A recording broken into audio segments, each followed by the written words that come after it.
Nesse vídeo vamos falar sobre os capítulos 39 e 40 de Ezequiel.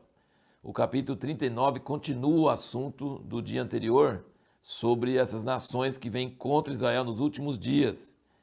Olha no versículo 6 do 39, ele diz: enviarei um fogo sobre Magog entre os que habitam seguros nas ilhas e saberão que eu sou o Senhor. Refrão de Ezequiel.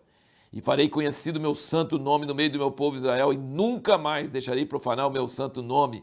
E as nações saberão que eu sou o Senhor, o Santo em Israel. E o versículo 8, eis que isso vem e se cumprirá, diz o Senhor Deus, este é o dia de que tenho falado.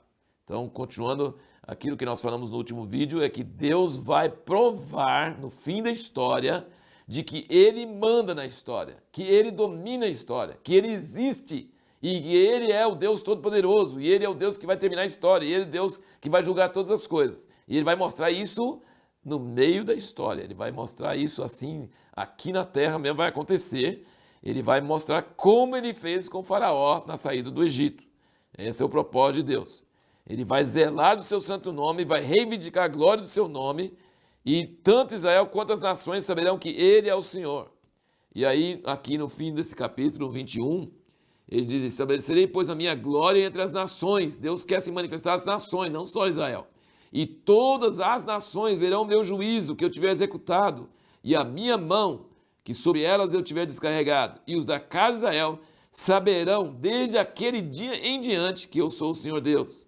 E as nações saberão que os da casa de Israel, por causa da sua iniquidade, foram levados em cativeiro, porque se houveram traiçoeiramente para comigo, e eu escondi deles o meu rosto. Por isso os entreguei na mão de seus adversários, e todos caíram à espada.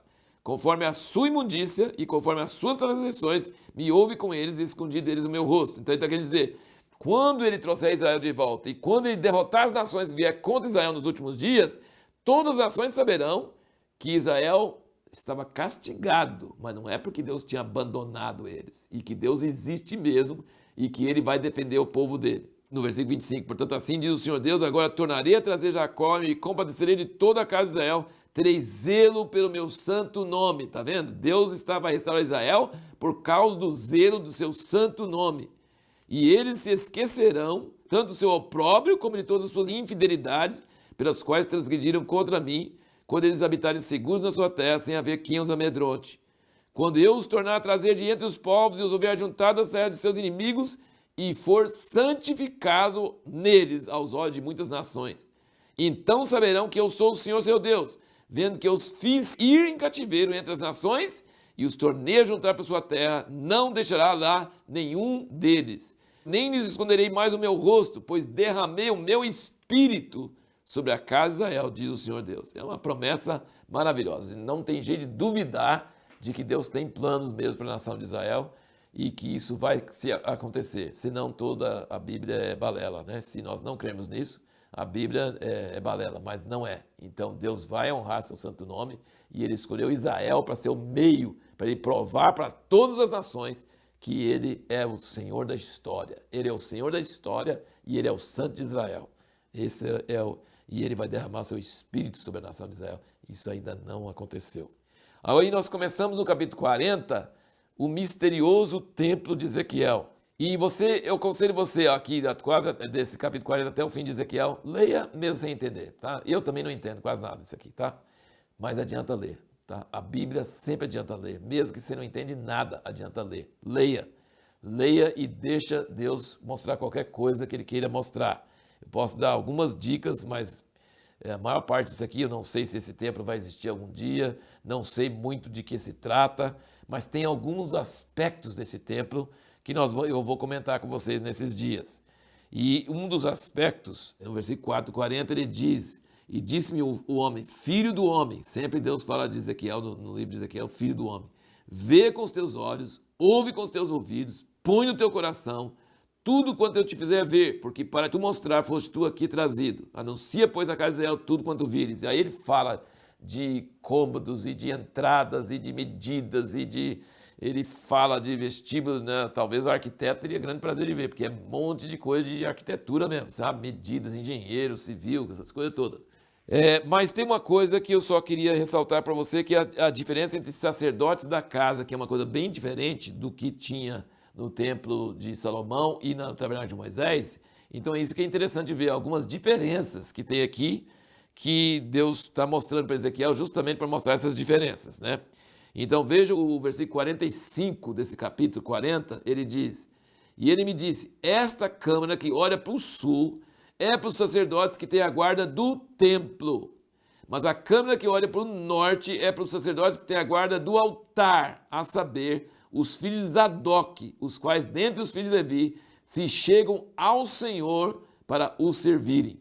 Então você vai notar aqui nos outros capítulos que nós vamos ler nos próximos dias, que há uma diferença nesse templo de Ezequiel, e não tinha essa diferença no templo de Salomão e nem no tabernáculo de Moisés, não tinha essa diferença. Mas aqui tem uma diferença muito grande entre sacerdotes que cuidam da casa e cuidam do povo, e os sacerdotes que são separados para Deus, chegam para Deus, servem a Deus. O altar era o sacrifício que era feito para Deus. Então tem uma diferença entre o ministério ao povo e o ministério a Deus. Aqui no livro de Ezequiel dá bastante isso.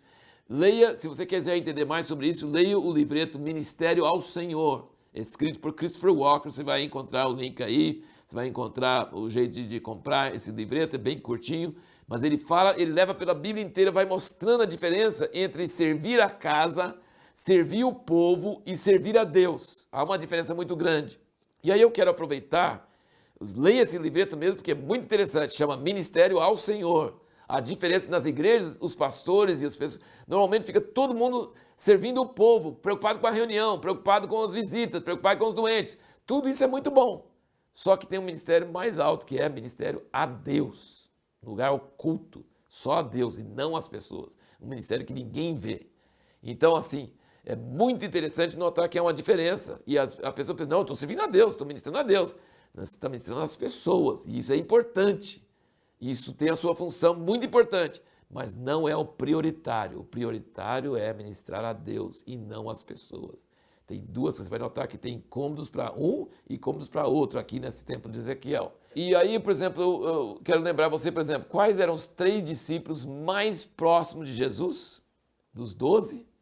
Era Pedro, Tiago e João. Pedro e João foram muito importantes na história da igreja. Pedro foi fundamental na primeira metade de Atos, e João escreveu o Apocalipse e as epístolas e o Evangelho de João. Eles foram muito importantes para o povo. Agora, o que aconteceu com Tiago, que era irmão de João? Ele não fez nada. Jesus investiu toda a sua vida nessas 3 pessoas, depois nos 12 também, né, tal. Mas ele investiu toda a sua vida e Tiago foi morto no início. Herodes matou ele no início. Ou seja, Tiago não teve tempo, ele foi ao seminário, ele formou, preparou para fazer alguma coisa, e não, Deus levou ele para ele. E existe aquela mulher que derramou aquele unguento sobre Jesus, que os discípulos falaram assim, mas diz que desperdício, podia dar para os pobres. E Jesus falou assim, sempre tem os pobres, tem que ajudar os pobres mesmo, mas tem hora que é para mim. E ela falou assim, ela fez para mim. Então é muito importante entender que há uma diferença em nossas vidas pessoais e na igreja nós precisamos lembrar que há uma diferença entre fazer obras sociais, evangelismo, ministrar ao povo, fazer as coisas para as pessoas e ministrar a Deus no lugar secreto, onde ninguém vê. E às vezes Deus toma pessoas para ele, jovens, novos, vocês falam assim, que desperdício! Mas é para Deus. Deus tomou as primícias para ele. Ele pegou o apóstolo Tiago e levou para ele. E depois deixou João e Pedro ministrar para as pessoas. Não é que João e Pedro não eram para Deus também, mas é que Tiago não conseguiu servir nada. Então, nós achamos às vezes que uma coisa dada só para Deus é desperdício, mas não é. As primícias é para Deus. Lembra que o holocausto, eles queimavam o boi inteiro, perfeito, o melhor dos bois, queimava inteirinho. É igualzinho a gente comer uma Ferrari hoje, queimar ela todinha. Desperdiçou, mas queimou, é para Deus. Então, quando nós damos uma coisa para Deus, aos olhos do mundo parece desperdício, mas não é desperdício porque é para Deus, é para Ele mesmo, em primeiro lugar. E a pergunta que nós vamos responder no próximo vídeo é: qual a condição que Deus dá para voltar a habitar no meio dos filhos de Israel para sempre?